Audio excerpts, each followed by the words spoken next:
that are nothing compared to what your families have had to go through.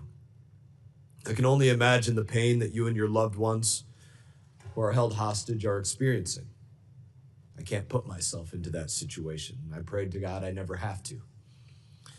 16 months after the brutal October 7 massacre, Hamas still holds dozens of innocent people hostage in Gaza, including 6 Americans. We remember each one of them, and we will not rest until they are all safely brought home and Hamas is eradicated.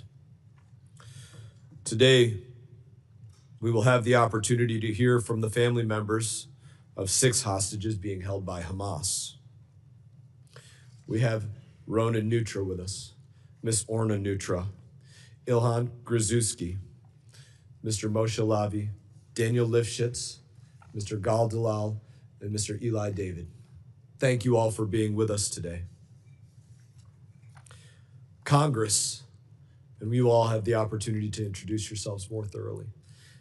Congress and the world must hear from each of you because there are individuals in Washington and across the globe who will deny, and they will whitewash, and they will simply ignore what has taken place.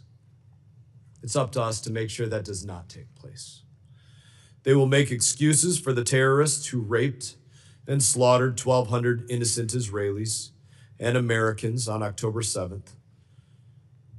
They will make excuses for the animals who continue to hold hostage in Gaza as we speak. There is no path to ending this conflict without the release of hostages. And the purpose of our meeting today is to keep their freedom at the top of our agenda. We need to bring them home now. I turn now to my friend and ranking member, Gregory Meeks, for his opening remarks. And then we will allow a representative from each family to share their experiences before we recognize the remainder of our members. Thank you, Mr. Chairman. Thank you for bringing us together today, and thank you to everyone for being here today. You know, I have witnessed many of you advocating for your loved ones from day one. The courage, the strength, the stamina you've shown is incredible. Ilana, I don't think there's anyone better than you to speak to the plight of the hostages. It's a blessing, again, to have you here and to hear from you again. I've heard and know and feel the stories that you've told. My heart breaks that we're still here because that means your loved ones are not home. It's time, way past time, for them to be home. In fact, they should have never been taken from home. And we shall never forget that.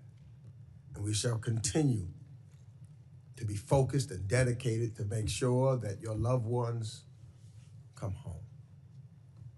I look in your eyes, and I think anyone that's looking in your eyes can feel your hearts and your pain. It is something that has stayed with me. Fact of the matter, it never leaves me. Every day, I'm looking to see whether or not this ceasefire will hold and your loved ones will be brought home. Focused on making sure. In fact, that's questions that I ask all the time, saying, what did we do? And every time we have these conversations among ourselves, one of the first things we bring up is get the hostages home. A lot that we need to do.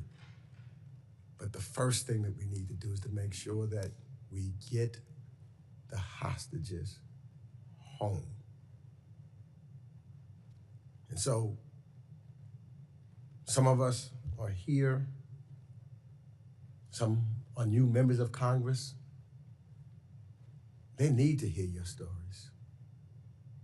They need to know, as many of us who have heard them over the last 2 years, because it's going to be a effort that has to continue, not a partisan effort. This has to be an effort that we work collectively, Democrats and Republicans and independents, and as human beings,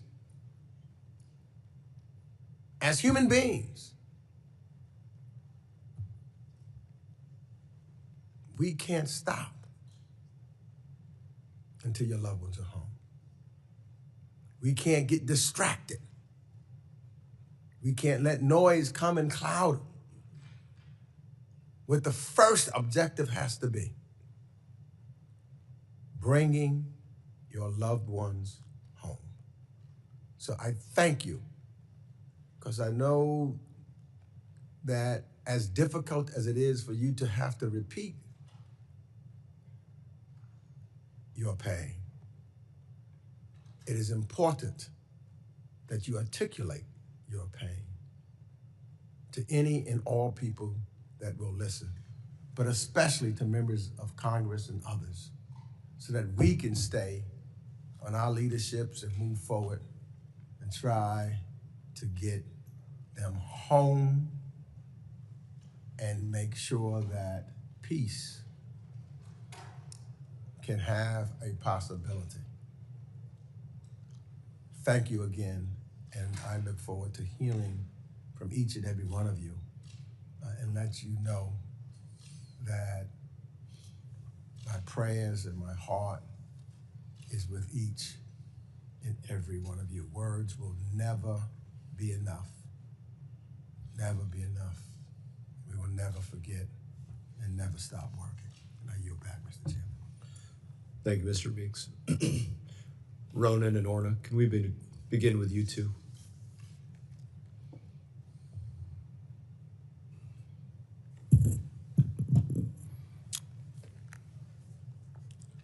Thank you, Chairman Musk. Thank you, Ranking Member Meeks. It's our third time here. We appreciate the opportunity to speak and focus on this dire humanitarian situation that started 495 days ago. We are Orna and Ronan Neutra. We live on Long Island, New York, for the last 25 years. On day 422, a little over 2 months ago, our family was delivered the devastating news that Omer, our son, died in Hamas captivity on October 7. For 422 days, we prayed, we marched, we spoke, we've been everywhere. When we said Shiva, the customary 7 days of mourning, thousands of people came to pay their respects. The flag was flown at half-staff throughout New York, and New York congressmen spoke about Omer and our fight to get him back here in Congress on the floor. It was heartwarming. President Trump called us and sent us a letter of condolences, and we so much appreciated that. To many, Omer was a symbol of the devastation caused by the events of October 7. Many who knew Omer personally shared with us the very profound ways Omer had influenced them, inspired them with his kindness, sense of humor, and tactful leadership. Both our boys, Omer and Daniel, who spoke here at the committee last year, grew on Long Island, New York, their childhood surrounded by a warm Jewish community. Omer was the center of every community he touched. He was the captain of his high school sports teams. He was the regional president of his youth group. He had a unique way of making everybody who talked to him feel like they were the most important persons on earth. After spending a year in Israel before college, deepening his bonds with the broader family and new friends, Omer felt he had a duty to protect the people in Israel and to serve in the IDF. and so he volunteered and joined. On October 7, Omar was a tank platoon commander and a first responder to the border invasion and rushed to the front to fight and save lives. After excruciating 422 days of endless worry for his safety, fighting and advocating for his release together with all the other hostage families, we were informed that Omar was killed on October 7. Within our devastation, we lost our hope to reunite with him alive. But Hamas, this terror organization, is holding him and his remains of 34 more murdered captives against any international law and any religious values and principles. Who does that? Since the last deal in late November 2023 that brought home over 100 women and children, we've been advocating for a deal that would bring the release of the rest of the hostages. We spoke on every stage, participating in meetings, and we've probably been in the White House over 20 times. And we appreciate that.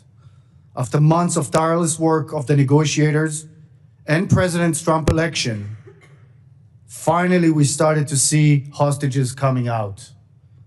A deal was signed, but it is fragile, and only a first phase has been agreed to.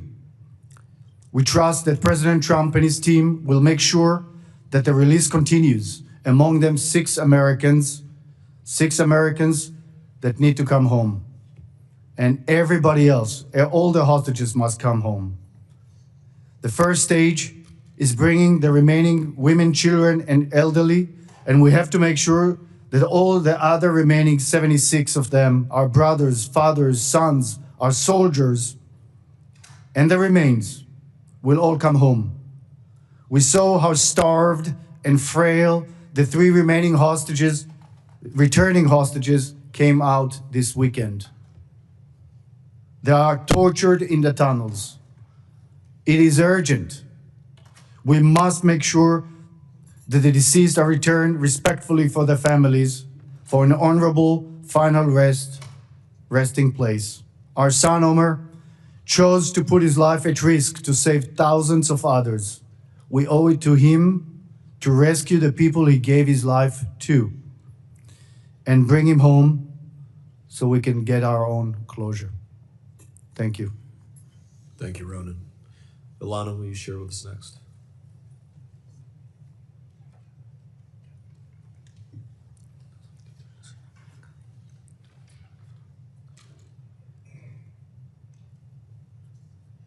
Good morning.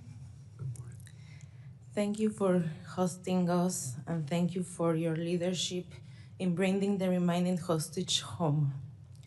My name is Ilana Gritsewski.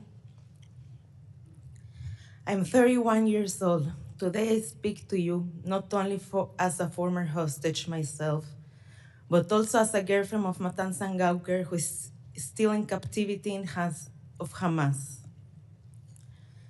On October 7, at 6:30 a.m., when the sirens start, I was already awake, sitting on the couch with my coffee in my home in Kibbutz Niros, near the Gaza border. I ran to our bomb shelter, brought the dog inside, and I screamed for my boyfriend Matan. 10 minutes after the first sirens, we start hearing gunfire and screams in Arabic. The kibbutz groups chat were already filling with messages about terrorists breaking into homes, one by one. Eventually, our turn came. They broke into our home, shooting everywhere, smashing everything. Matan and I jumped out the window, trying to save our life by running in different directions. I was so paralyzed by fear that I frozen and started hiding outside behind a cabinet. Then I felt a strong yank on my hair, a knee streak on my stomach, and they dragged me across the floor. They threw me against a wall and gave me 7 guns, RPG, and grenades at me. The only thought running through my head was, why does my family have to see me die like this? After threats, beatings and more dragging, they threw me into a motorcycle and put me a plastic hood over my head. I had no idea what happened to Matan.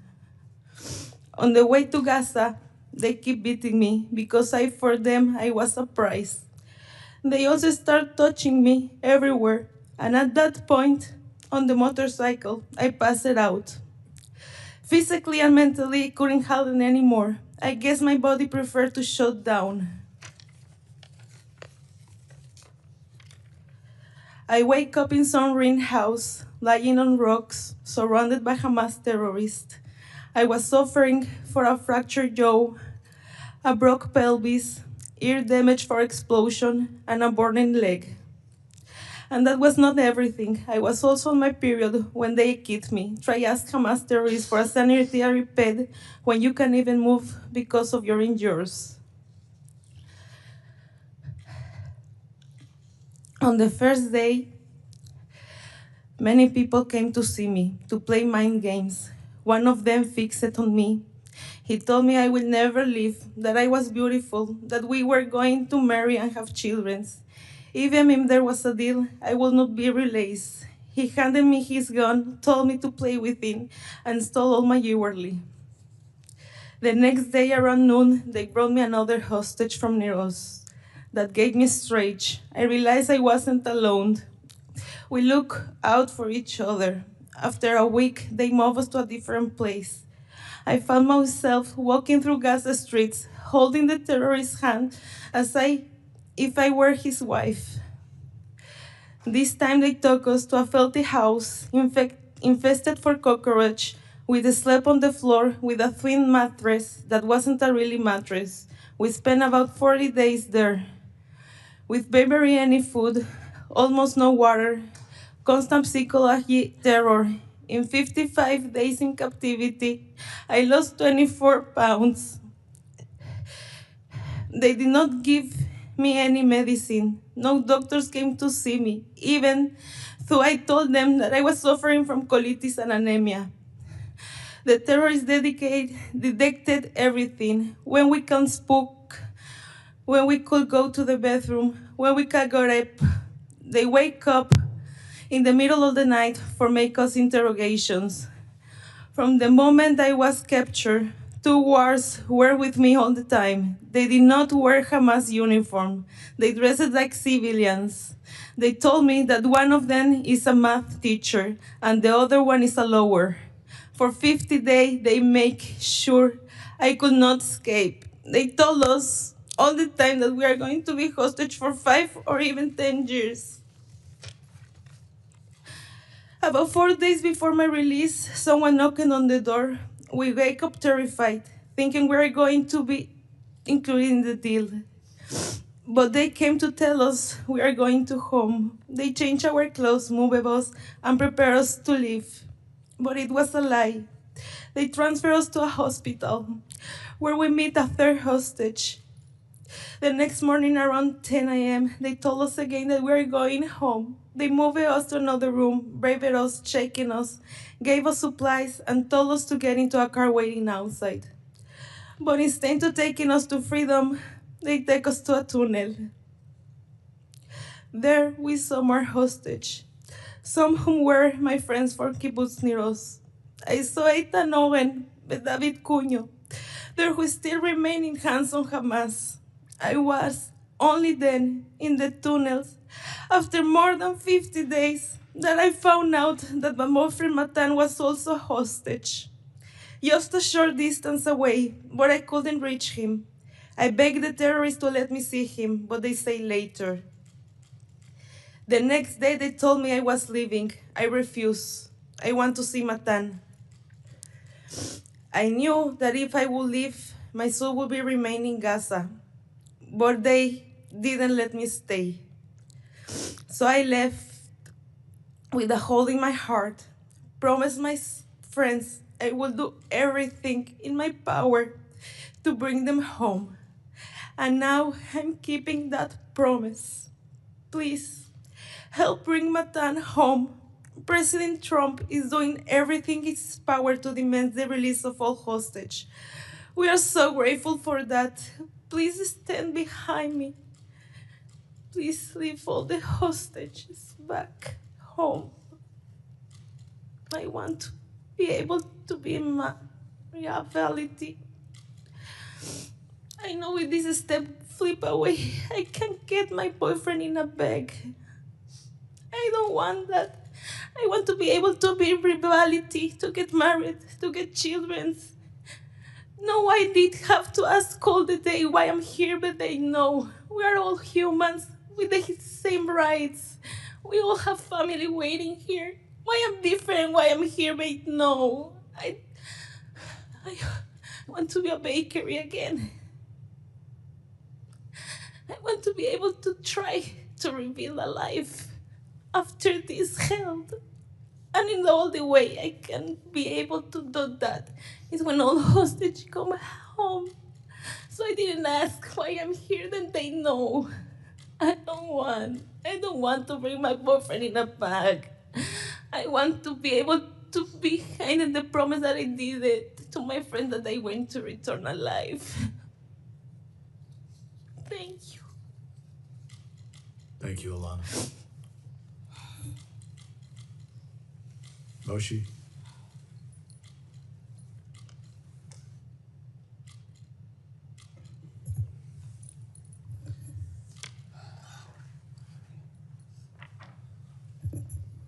Good morning, Chairman Mass and representatives.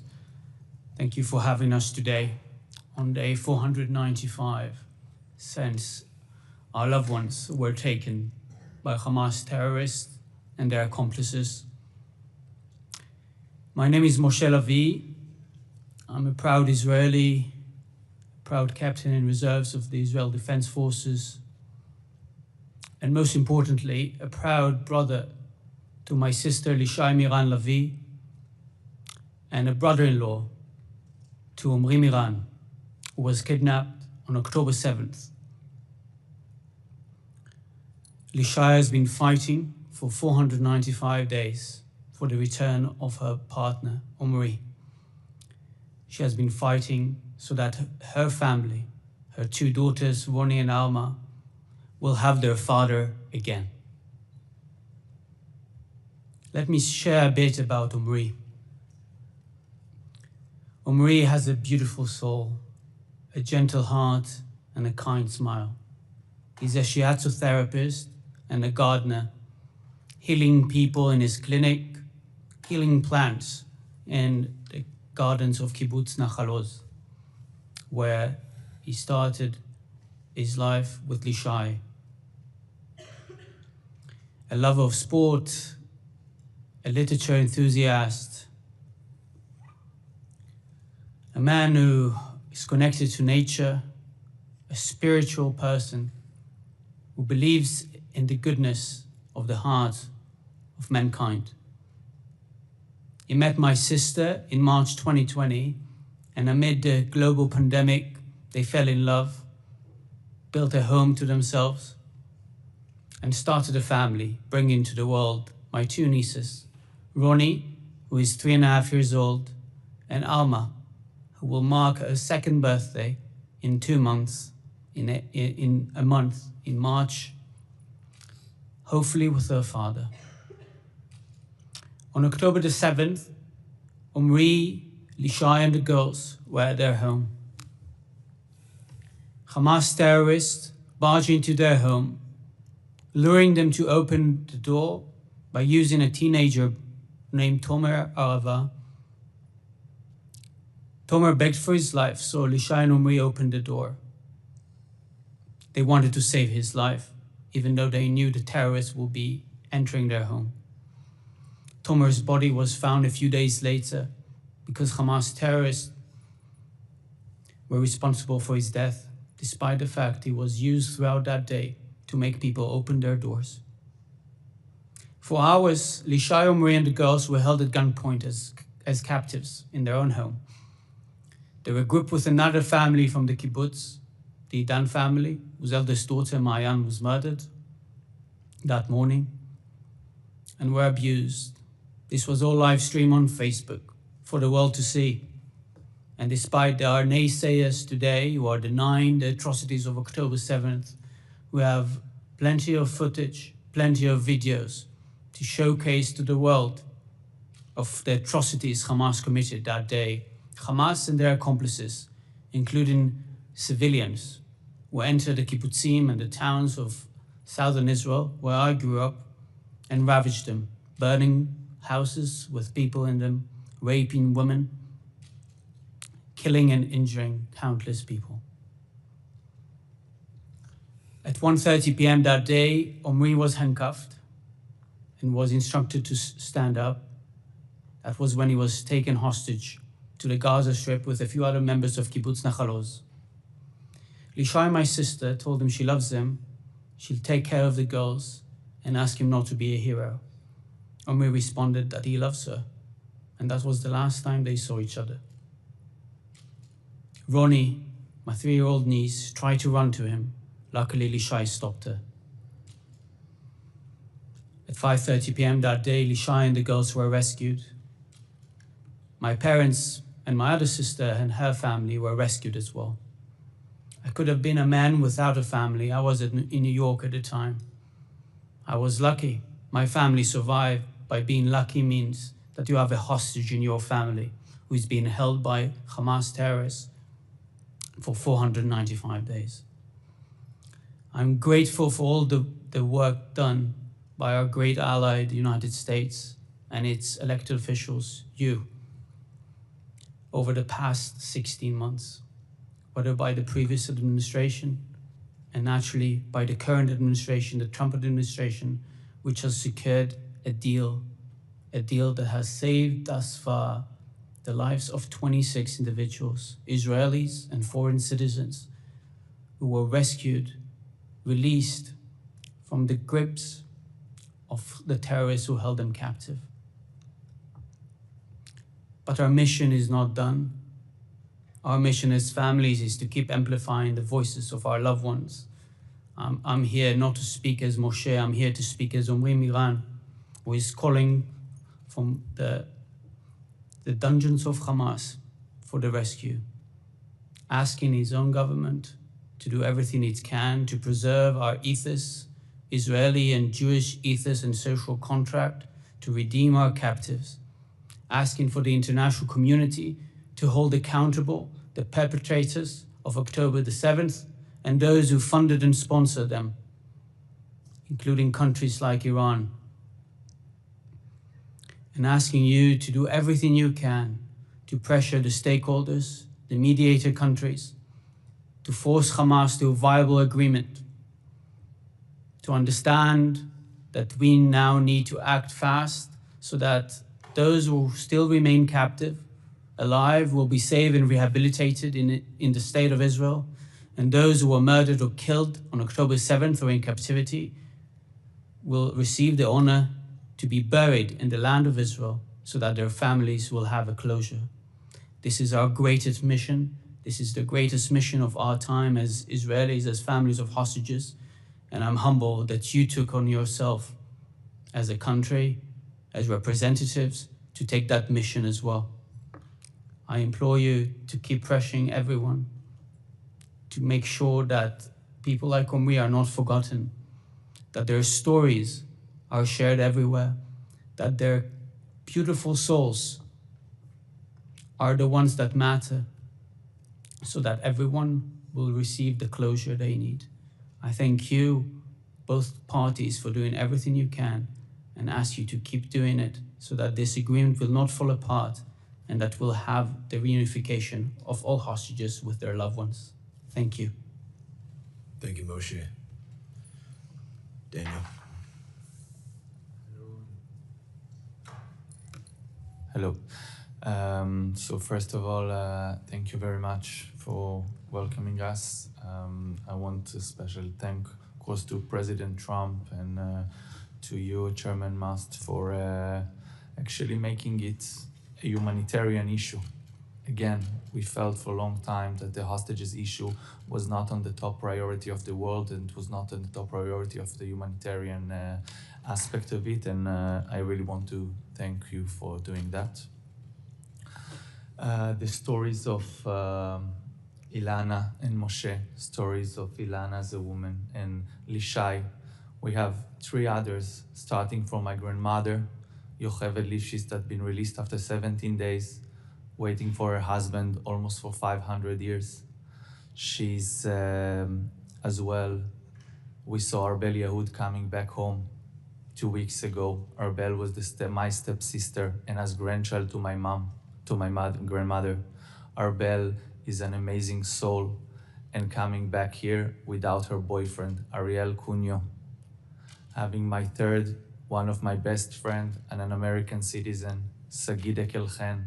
Sagid Ekelchen taught us in Kibbutz Niroz, the place where we have 25 hostages still coming from there from the 76.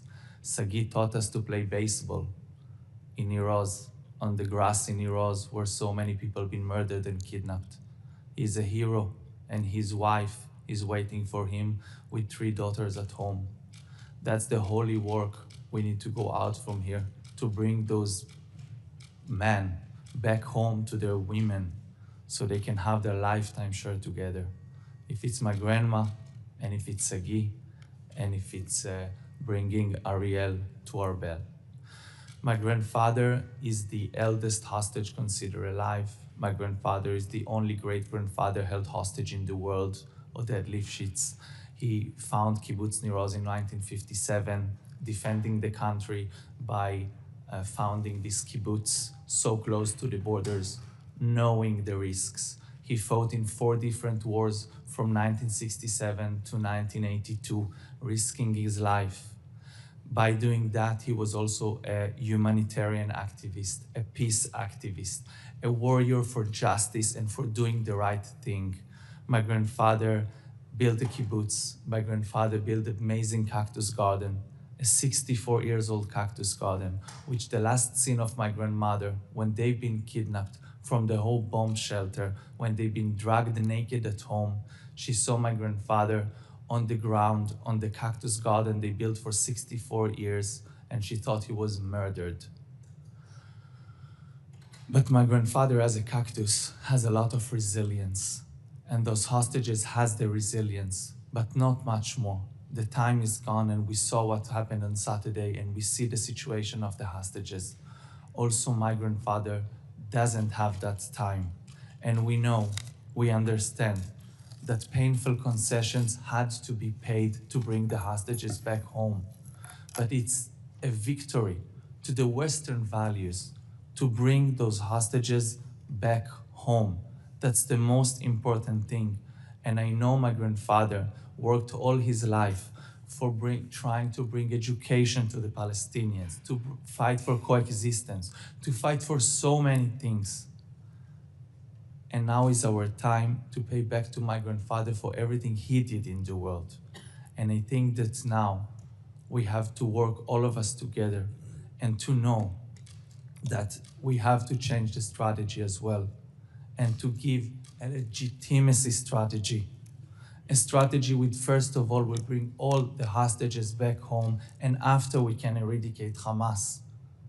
We can do it from the outside, and we can do it for them, because the victory that all of you, together with us, will make together is to bring those hostages back home, to bring Sagid Ekelchen home, to bring my grandfather back home to his grandmother, to bring Matan to Ilana, and to bring Ishai home.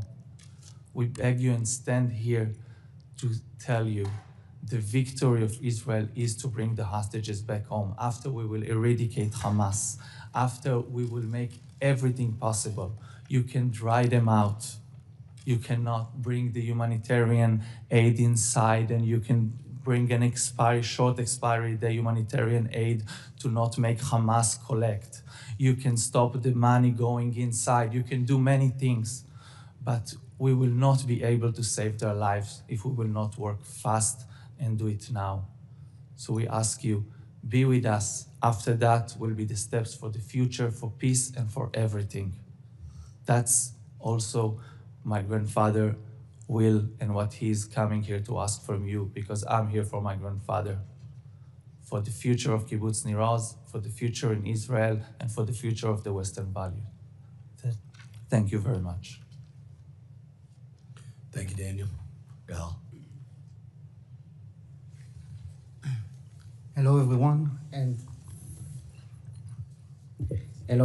good morning. Thank you for hosting us. I'm deeply grateful for your support and for your time. For almost a year and a half, we families have done everything we can to bring our beloved families member back home. Today we're here to tell you their stories. Thank you for your support and ask you to keep doing everything within your considerable power to ensure the release of all hostages being held in Gaza. My name is Gal, and I am survivor of the Nova Festival. But mostly, I am Gal, the older brother of Guy Gilboa Dalal, who was kidnapped at the Nova Festival, taken hostage by terrorists, and been held in tunnels of Gaza ever since. I am older than Guy by 7 years, yet he is my best friend. He is a brilliant guitar player and has deep love to the Japanese culture. He was learning to read, write, and speak Japanese, and his dream is to travel to Japan and experience the sakura season. On October 7th, Guy attended the Nova Festival with his 3 best friends, Ron, Idan, and Evyatar David. Yeah, Evyatar's brother is here, Eli. He will also tell his story. Evyatar is Guy's childhood best friend. Tragically, like so many others, Ron and Idan were brutally murdered. Their spirits are a blessing to us today. Guy, along his best friend Evyatar, was kidnapped by terrorists and taken to Gaza. I managed to escape and return home. Because it was Guy's first music festival ever, he asked me to come along, and so I went with him to ensure he had a great experience and to look out for him. I arrived at the festival at 6:15, just 15 minutes before the alarm started. As soon as I got there, my brother ran up to me, hugged me and kissed me, told me how happy he was that I come. Like all good sons, he took a selfie and sent it to our mom to let her know we are together and we are safe. 15 minutes later, the alarm started. At that moment, I decided to go to my house, and Guy and his friends were supposed to join me.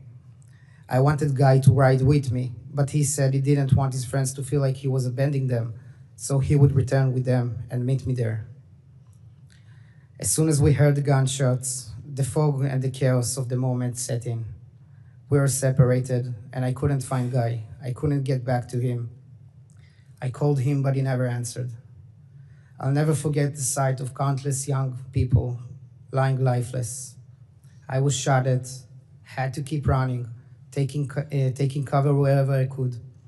And after nearly 10 hours of fleeing and hiding, I was finally rescued by our forces, only to learn that my brother had been kidnapped by Hamas. A video of him had already been published 3 hours before I was rescued. My parents, family, and friends knew he had been taken, but chose not to tell me, allowing me to focus on saving my own life. It shattered me. I couldn't bear the thought that I had gone there for him, to watch over him, and yet I left without him. Since then, my family, like so many other families, are tormented by our imagination of what Guy is enduring. While Guy is subjected to physical and sexual abuse, we are also psychologically tortured by Hamas sick games. Our hearts break at the sight of the recently released hostages. The horror they endured is an evident, and no words can convey the urgency of freeing all hostages more powerfully than the images themselves. It's been almost a year and a half since I last saw my brother, and he and the other hostages are running out of time. 76 hostages are still in Gaza, and most of them are still alive. My brother is still alive, surviving in these inhuman terms. We need your help. We want all the hostages home as soon as possible. We know from reading the press, anything can happen in the Middle East. These hostages deals, that's why it's so urgent to bring them all home now. We need Hamas to stick to phase 1 of the deal and to agree to phase 2. I believe President Trump wants to, and capable of bringing lasting peace to the Middle East. He understands that the only path forward is the immediate release of hostages. Every single time he has spoken about Israel, Gaza, or the Middle East, he has brought up the hostages first. He has taken personal responsibility for this issue. You can't imagine what it means to us. I will do anything to see my brother again. But I also know in my heart that any last peace in the Middle East begins with release of the hostages. Without them, the healing process that the regime so desperately needs cannot begin. With your support, I trust President Trump will bring them home, save my brother, and give us a true opportunity for lasting peace. Thank you again. Thank you, Gal. Eli?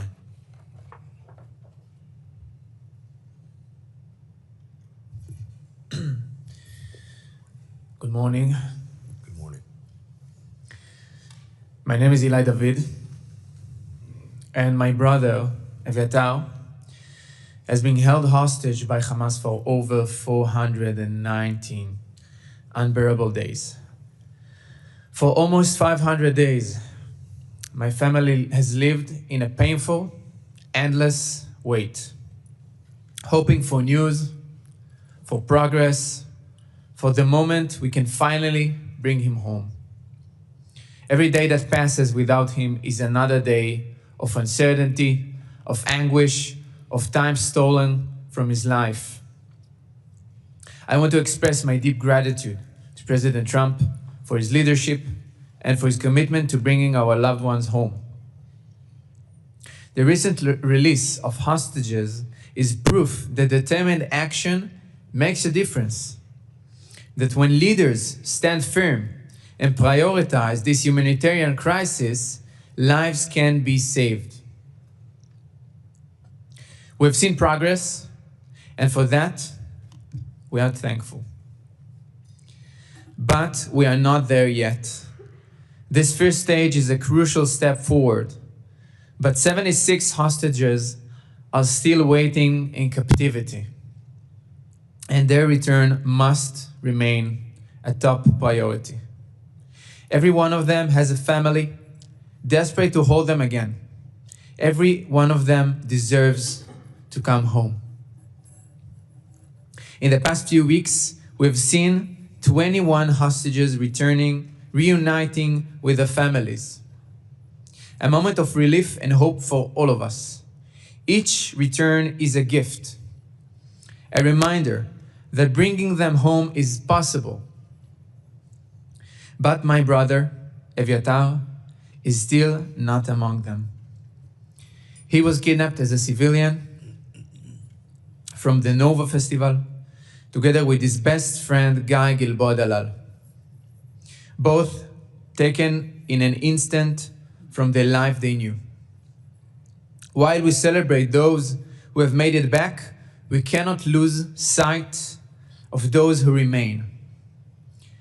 The mission is not over until every hostage is home. My brother was 22 when he was kidnapped. Now he's 24.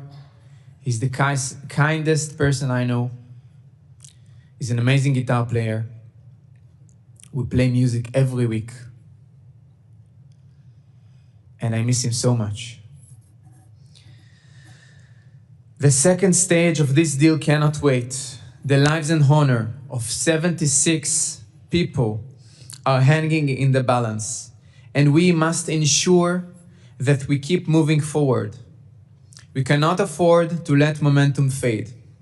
We cannot accept the delays. Every day that passes makes the suffering worse, and our determination to bring them back must only grow stronger. I trust President Trump can help get us there. His leadership has already brought hostages back, and I trust that with his continued efforts, we can reach the next stage of this agreement. The families of the hostages are counting on the world to stay engaged, to keep up the pressure, and to make sure this mission is completed. To everyone in a position of influence, President Trump, Prime Minister Netanyahu, members of this committee, and all those working behind the scenes. Please continue pushing forward. This is not just a diplomatic challenge, it is a moral mission. We must see this through until every last hostage, both the living and those murdered, are returned home where they belong. We remain hopeful and steadfast. We will not stop speaking, we will not stop advocating, and we will not stop fighting until Eviatar and all 75 other hostages are back in the arms of their families. Thank you. Thank you, Elon. Again, we just don't have the ability to know exactly how you feel, but thank you for helping to give us a glimpse of what life has been like.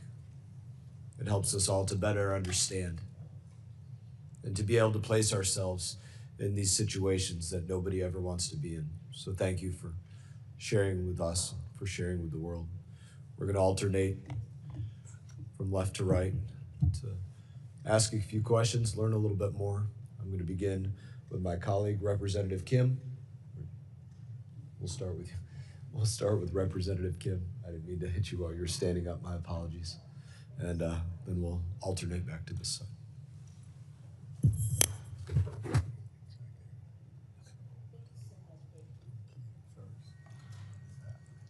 I welcome you and thank you so much for sharing your stories. And I've taken notes, but we have already known about your family members and your loved ones.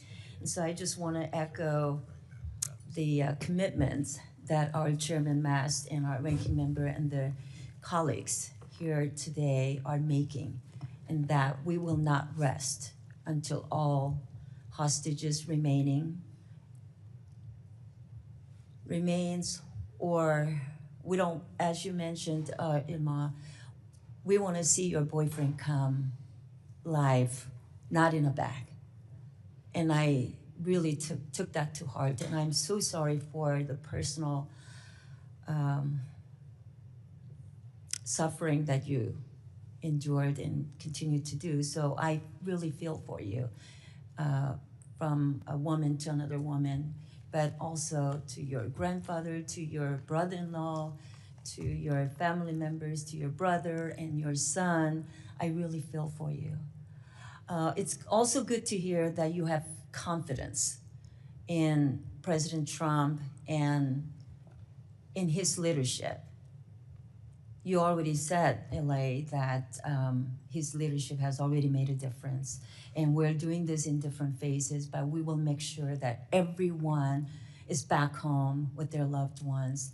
And we will not rest, and we'll provide the forum and the opportunity for you to speak out until everyone is back home. So I just wanted to also echo that Hamas's repeated attempts to exploit the recent hostage transfers is a good reminder of the need to work hand in glove to ensure an attack like this can never happen again. So I hope you will continue to speak out and tell us what steps are needed in your view to ensure that we can achieve Hamas enduring the defeat. If you want to respond to that, I would be grateful.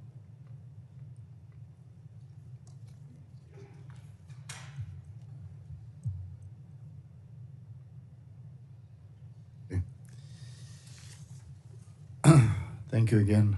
I think there are multiple areas that Congress can help.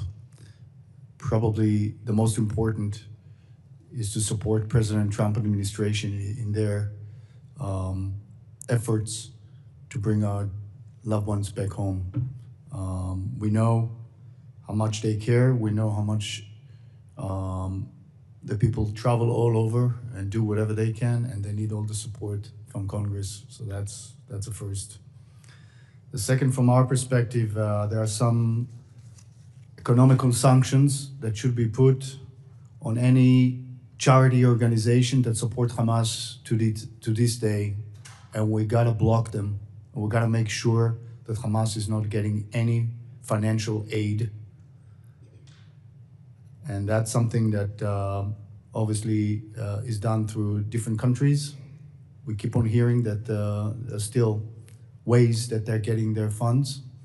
And both Hamas and Iran, their biggest supporter, should be blocked. And then from our perspective, we also feel that the Arab countries need to take action against Hamas and say loud and clear that even according to Islam, holding hostages remains is against any religious values, and they should call on Hamas on that.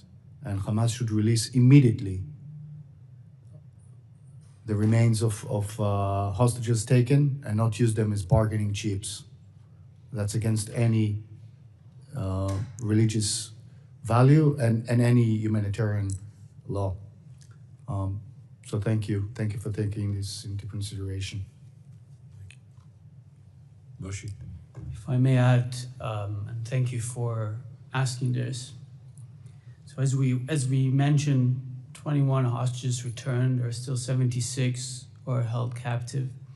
And in this moment in time, the most important thing is, from elected officials, is to emphasize to whoever they speak, whether to other elected officials, whether to the administration or to the wider public, that the first mission we have in this war, and the most urgent one, is the release of the hostages.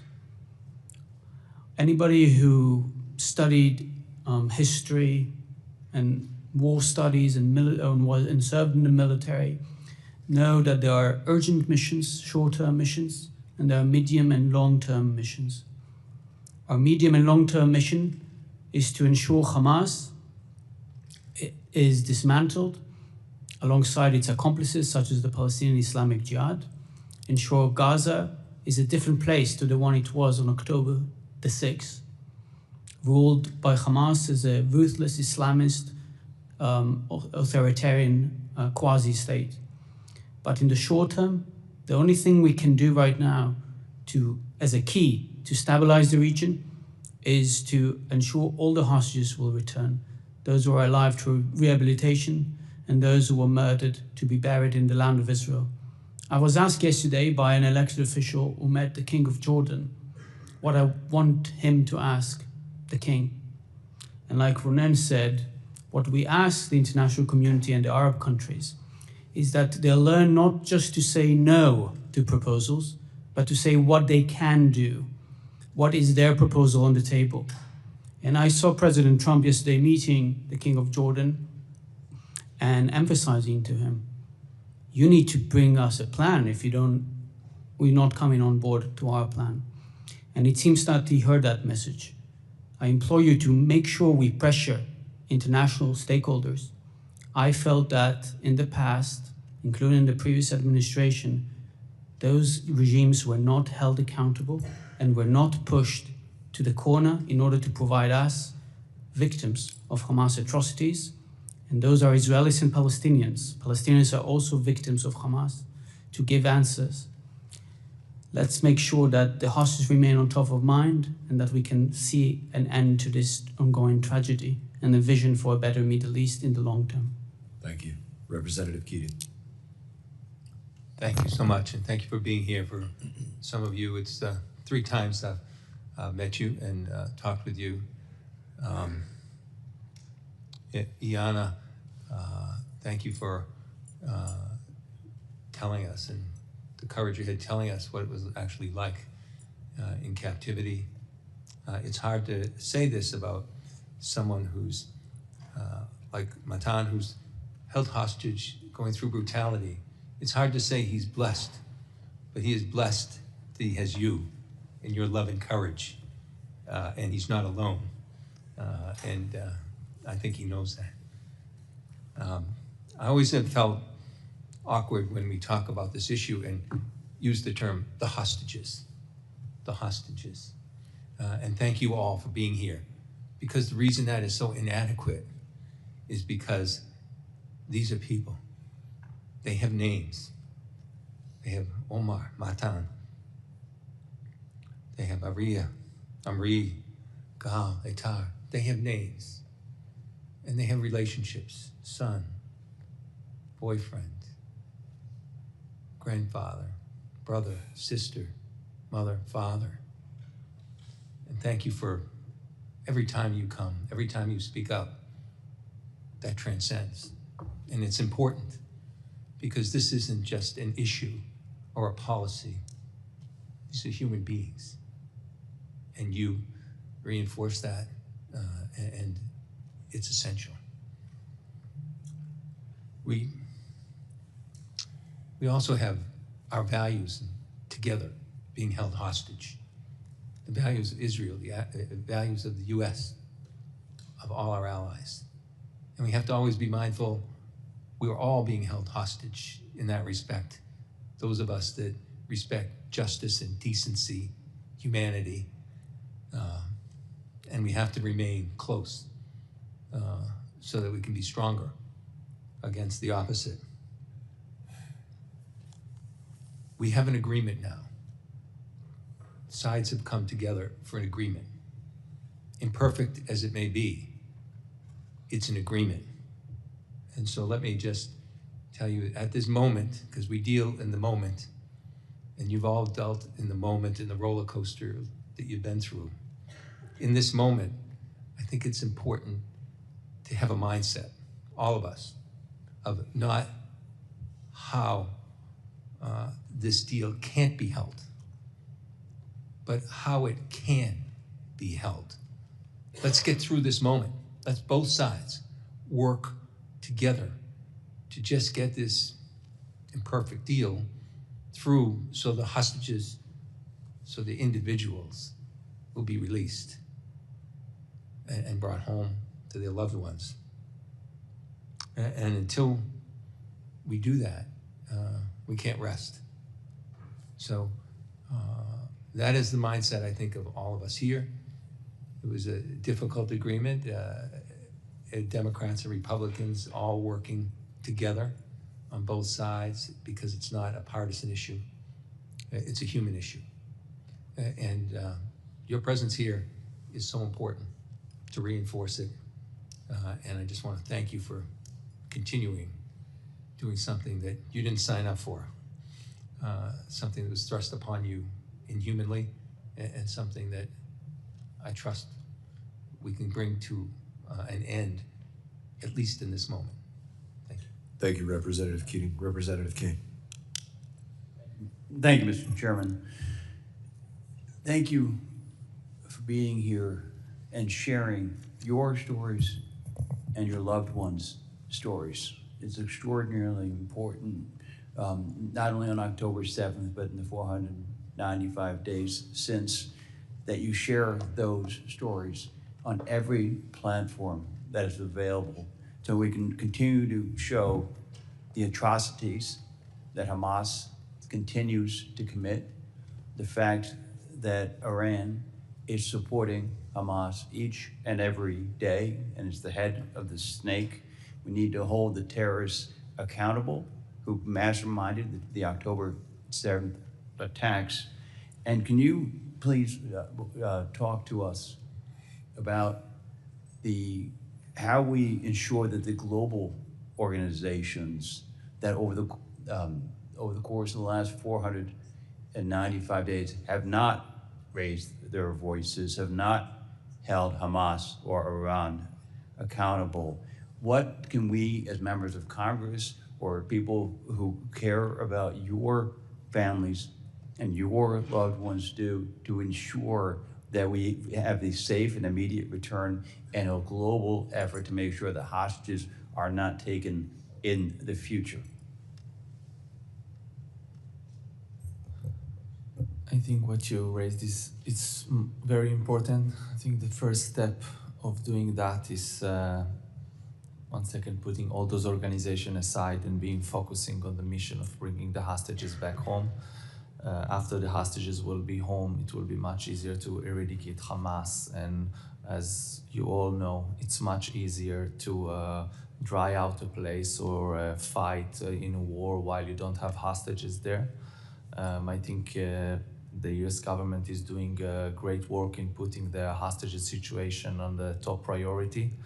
I'm sure as well that we saw this week Khalil al-Khaya meeting with the Hamas terrorists in Iran. So for sure that wasn't a help. You should just emphasize the Iran accountability for that. Make more pressure in Qatar that if they are not making a deal, they've been arrested, you dry out their money. Make sure that into Gaza is not going inside humanitarian aid, which has a long expiry date, because then Hamas cannot gain power. And after that, make sure $1 is not going inside from any organization. No banks are going to be rebuilt in Gaza, and no other way to bring money in. The rest of the organizations, I know you can do all the necessary work to make sure that they will do the right thing the next time. That is the ways I think and I see those things happens. But for the moment, the way to bring the hostages back home is in a deal that you must understand that in day 42, either all of them come back home or you start a deal of a hostage per day, but you need something that will not stop. This deal is problematic because every week to see few hostages is not easy. Must make sure this phase ends, and as soon as possible, we squeeze all the other phases to bring everybody home, and then you can start eradicating Hamas and continue to any plan and future plan containing Arab countries or by the lead of the US alone. We need to bring the hostages home. I absolutely agree with you. May I add?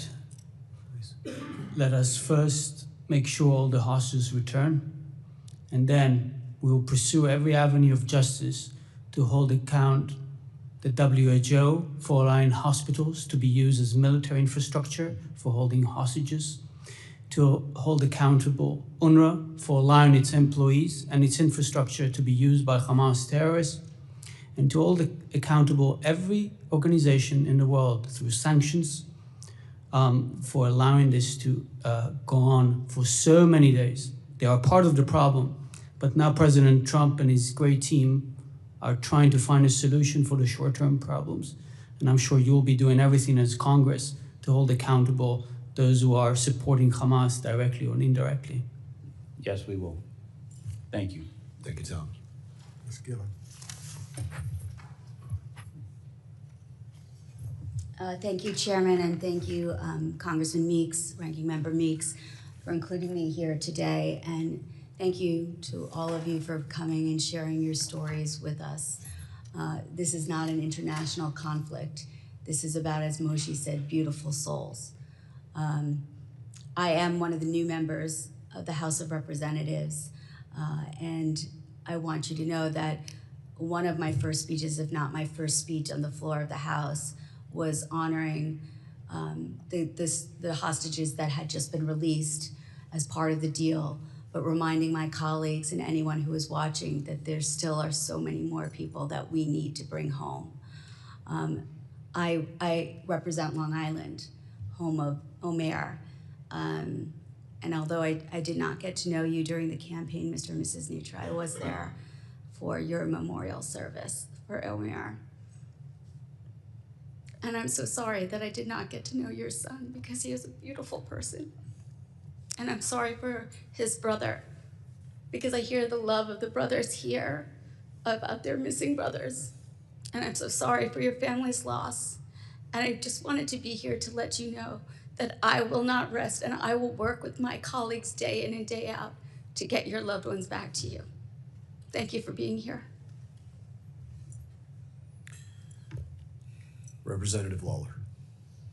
Thank you, Mr. Chairman, and thank you to each and every one of you for being here, for sharing your story, your experience, and that of your family. for 495 days, this travesty, this miscarriage of justice, this crime against humanity has endured. And each of you, in your own way, have had to live through hell. I, over these 495 days, have come to know many of you, some more acutely than others. I have spent a lot of time with the Nutras. This photo of your son, this photo is seared in my mind. You see in your son someone who lit up the world. Someone who was selfless and caring. Someone with purpose. Having met your son Daniel, I know the impact this has had on him as well. I spoke to both of you the day that you found out that your son had in fact passed away on October 7th. For 430 some odd days, I watched the two of you traverse the world, meet with every leader around the globe, speak before tens of thousands of people, all with the hope that your son would come home. I don't know how the two of you, or any of you, have put one foot in front of the other for 495 days.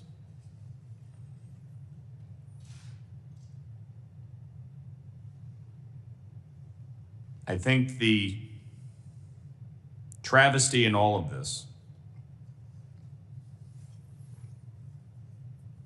is that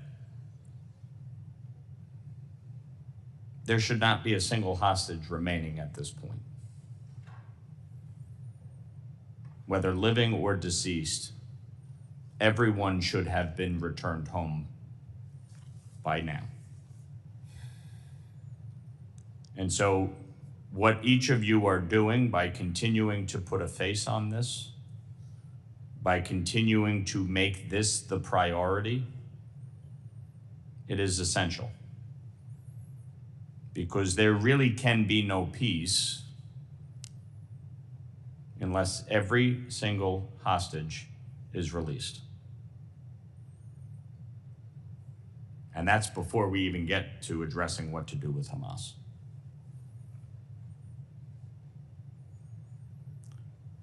Orna,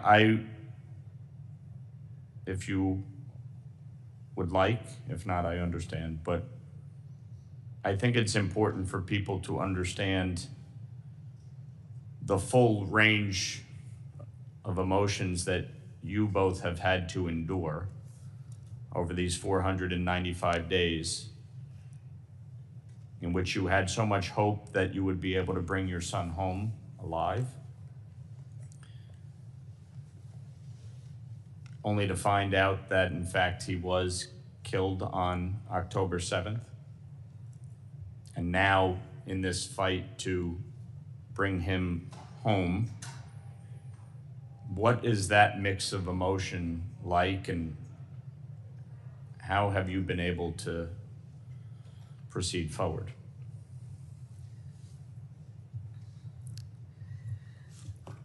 I first want to thank all the members of this committee, and I want to say that we are Israeli Americans, and we have been thankful for being just that, Israeli Americans, over the past 16 months, proud Americans, because America has stood by our side. and people like you have been on our side and have been vocal. And what we know is that silence is complicity, and I can say that America has not been silent from the first moment. We have been in this terrorist attack since October 7th. It has not ended. And all the emotion and the range of emotion that Ilana described being exposed to in the 50 days, all the families, the hostages, of course, are bearing that, but the families on a different level are bearing that every day. This insane roller coaster of emotions, every statement that is made by a world leader, and the implications of that, what does that mean for the hostages, the hope on the one hand, and the despair when things aren't going according to plan, and the worry. And I know, for a fact that these past few weeks have been extremely excruciating as families are waiting to hear whether their loved ones are in fact coming back. And for us, of course, knowing that Omer will not come back. Not come back in the way that we were expecting him to come back and wanting him to come back. It's been devastating. But we continue what we're doing, because there's no way for the families to move forward before they're all back. And this is not just in speaking, it's true. Lives are stuck, and the whole region is stuck, and the state of Israel and the people are bleeding and are hurting and cannot move on. So as been stated here, before anything else, we need to bring them back. And I also want to say, to respond to the question about the different organizations, and this is the House Foreign Affairs Committee, and I think going back to what I said before, America has not been silent, but many organizations and other world leaders and countries have been silent or has not spoken strongly enough against what is going on. And I know that last year, we spoke about this in the White House with the National Security Advisor. He said it does not make sense that only America is making so much noise. And a coalition was created for other world leaders to express condemnation for Hamas or to speak about the hostages coming home, but it's not enough. We don't hear those voices enough. I know a lot has been said about the American Red Cross, or the Worldwide Red Cross. They have not seen any of the hostages.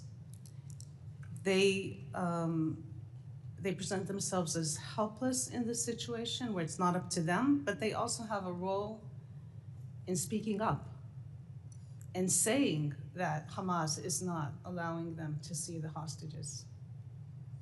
Because the way this whole thing has been portrayed over the course of the past year is just insane.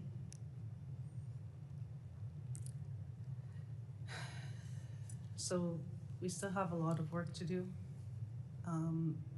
And there will be a lot of work to do in making sure that this doesn't happen again.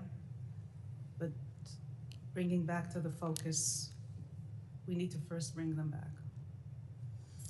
I just want to add a quick reminder on the record. 45 Americans were murdered on October 7. 45 Americans. Where is the outrage? This is a big terrorist attack on Americans as well, not just on Israel. And we got to support these families. And I know, Representative Lawler, what you've done in that direction. We appreciate that, and it has to come to its final. And thank you, Brett, for everything you've been doing. All right. And still, again, 6 Americans there among the 76. Thank you. Thank you. Mr. Snyder. Thank you. In many ways, you leave us speechless. And you can see all of us struggling to find the words which is why I want to thank you from the bottom of my heart for your courage to share your stories. I can't imagine the strength that it takes to be here and speak as you have, but to speak as you have been doing so for 495 days. You have carried the light of all the hostages, of your loved ones, but of the entire country of Israel. And it's a light for the world to see the truth. The truth is that Hamas invaded Israel on October 7th of 23 with genocidal intent. That Hamas took 250 people as hostage and continues to hold more than 70, 495 days later. That Hamas has time and again demonstrated, even in the obscene staging of the release the past couple of weeks of the hostages, that their intent remains the same: the destruction of Israel, the murder of Jews, the torture of those they still hold.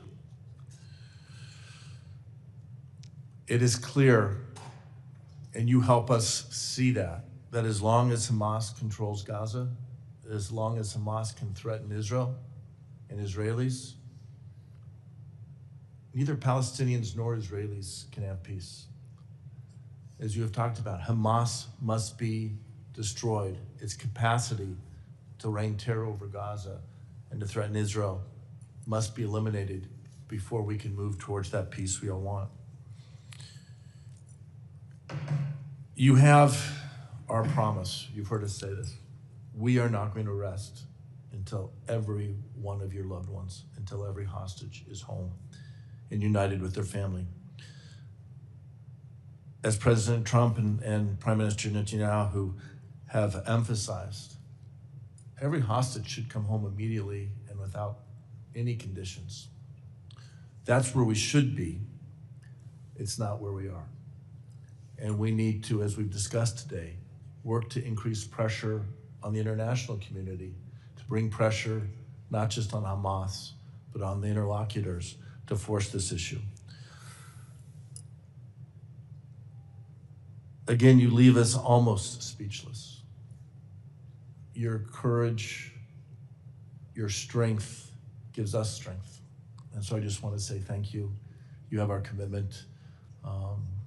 To Alana and Daniel, I'm from Chicago. Chicago has made it our community has made it our personal commitment to help Nero's rebuild. Daniel, I took great comfort in you talking about rebuilding Nero's. And now I speak not as a member of Congress, but as a representative from Chicago and the Chicago Jewish community. We are going to do everything we can to be by your side as long as it takes to make sure Nero's and the beauty of Nero's and every community is restored and Israel's strength and the strength of Jewish people is established. Thank you very much. Thank you so much. We really appreciate it for all the help and support from the Federation of Chicago, emphasizing we still have 25 hostages only from Kibbutz Niroz, including saying here that Ilana saw the Cunio brothers, 2 brothers from 4, and Sagid Ekelchen that I told you about. So thank you for the Chicago Federation. Most of the things what we need to do now is share everyone together, gather and help, releasing the hostages, and after that we will eradicate Hamas in all necessaries. As Nir Oz suffered, as you know, most on October 7, we lost 117 for 400 inhabitants. On that day, 41 were murdered, some bodies were kidnapped as well, and still 25 hostages. So we know what is pain, we know we want the revenge, and we want Hamas to be eradicated. The first thing we do now, do everything that the phase 1 will continue, and we will continue immediately to phase 2.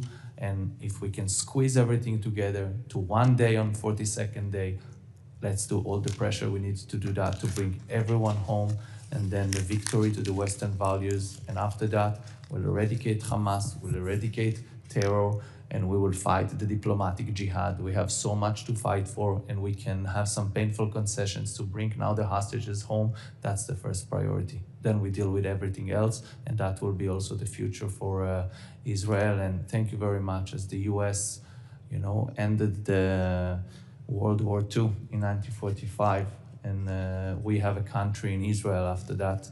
Now, again, we have the US government and President Trump to help the Jewish people again from the scene that we saw on Saturday, and immediately squeeze it into a deal, because we know that if fighting will come back and war come back, it will take months, and that we cannot accept. Thank you very much again for all the support and for the Chicago Federation. Thank you, Republican Schneider. Representative Self. Thank you, Mr. Chairman. I have a question for the world. What does never again mean to the world? You just mentioned 1945. Yes, Israel came into existence there in Tel Aviv. I've been in the Independence Hall. It's a moving place, your own Independence Hall. But what does never again mean to the world? And frankly, Hamas right now will be handled, I think. I'm a soldier. I'm a simple soldier. This is not war. What we saw on October the 7th is not war. Frankly, we need pressure on, and I'll specifically mention two, Qatar, however you want to say it, needs to be pressured by the entire international community, because Hamas is not the problem right now. The problem is Hamas doesn't feel enough threat, doesn't feel enough pressure, because the only thing they understand is force. So we need to be, as the US Congress, as the Trump administration, bringing more force against Hamas so that they release the hostages. And I'll also call out the UN. Not only UNRWA, but UNIFIL in Lebanon, they all failed. They all failed. And when you look at the number of resolutions against Israel compared to the number of UN resolutions against the entire world, the rest of the entire world, you get an indication of they also need to feel the force of the civilized world. So I appreciate your stories. I cannot imagine. Sam Johnson held this seat that I hold today. He was in the Hanoi Hilton for almost 7 years. His body came back absolutely broken. You couldn't shake hands. You couldn't squeeze his hand. So this is not war, though. This is terrorism, and Hamas is holding out because they do not feel enough pressure. So I agree with you that the first mission in this is to get the hostages back, and that requires more force. I know you have a lot of hope in the agreement. I think we ought to be optimistic, but I think we ought to be realistic as well, because the first mission is to apply pressure, whether it be the agreement, if it holds, if it's not, force on Hamas to get the hostages back. With that, I yield back, Mr. Chair. Thank you, Representative Self. Mr. Latimer. Thank you, Mr. Chairman. Thank you, Mr. Ranking Member. I had the opportunity 6 weeks after October 7th of being in Israel, in Kibbutz Kfar Aza. And what I saw was unlike anything I've seen in my life. And as I sit here and listen to your story, I don't think of it in geopolitical terms. I think of it as a father of a grown daughter, and I think of it the way you think of it as your child. Were she under other circumstances at that concert? And were it her picture that was on this? When I look at these young men, I think of my nephews. And I think of the fact that you have an uncle as I am the uncle of other nephews. It's a personal thing. So many times we talk about these things in public office as a political, geopolitical thing, and some issues fall into that category, but this one to me is just a human thing. And I appreciate you coming and sharing this so that we can get a better personal connection and understanding. So when we talk about what we have to do, it's not abstract. It's remembering your faces, remember the way you spoke, the pain that you've suffered. And I thank you for sharing that publicly. Thank you, Representative. I just have a couple of follow-on questions. Alana, I wonder if I can ask you a few specifics about them bringing you into the public. Did they bring you into the public more than once?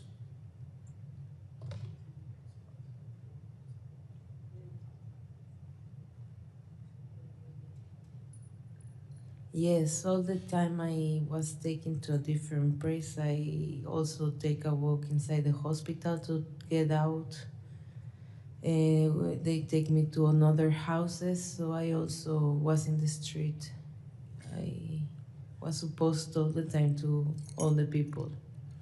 When you were out and exposed to people, did you get the sense that everybody knew who you were, what you were? Did they make that obvious to everybody, or do you get the sense that they did not?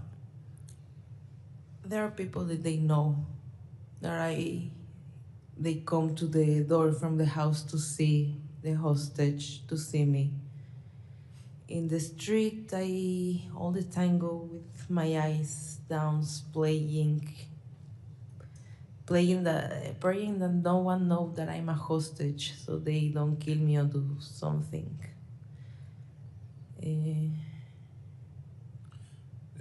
when you were in the public or in the hospital, or anytime that there was others around you that were not directly your captors, the whole of the area was your captor, but not immediately around you, was there ever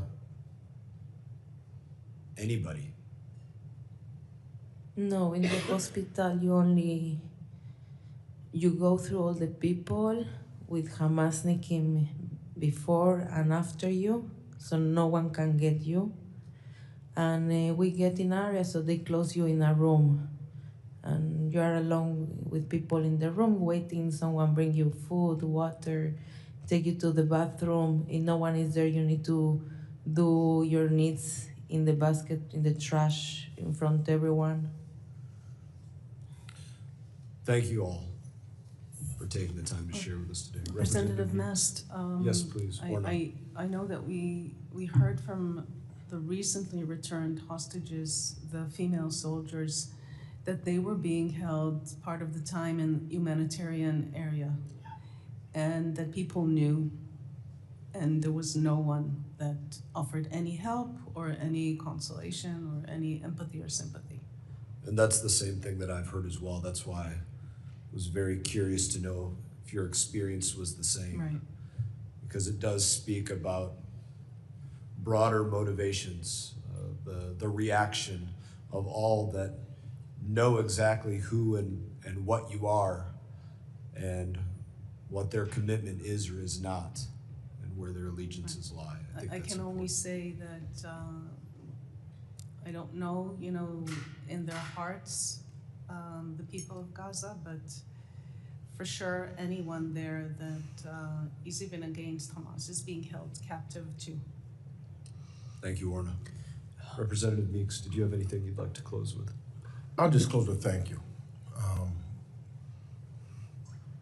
I think it's important that everyone hears your voices and your story. And I also think that it's important, as all of you've indicated, that individuals speak up. Because this kind of human tragedy, every human being should speak up. Shouldn't be just individuals who may be from Israel.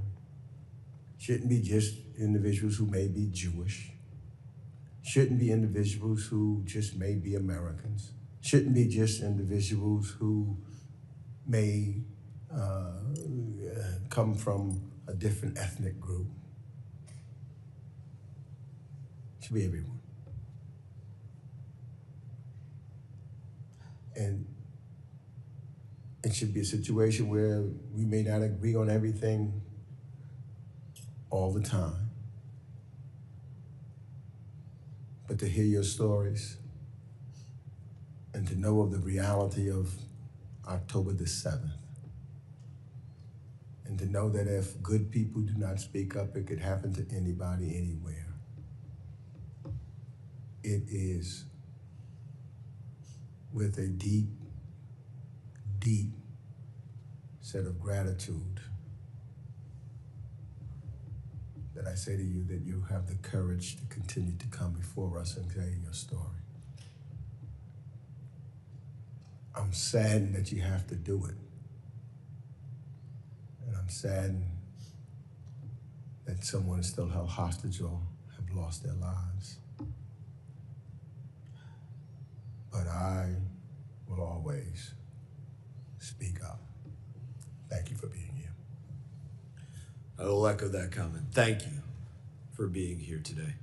Thank you so much. Really appreciate. We want you just to remember that they are changed, starved, and eating crumbs off the floor. Do whatever it takes. Bring them home now. Please do. Thank you. Thank you.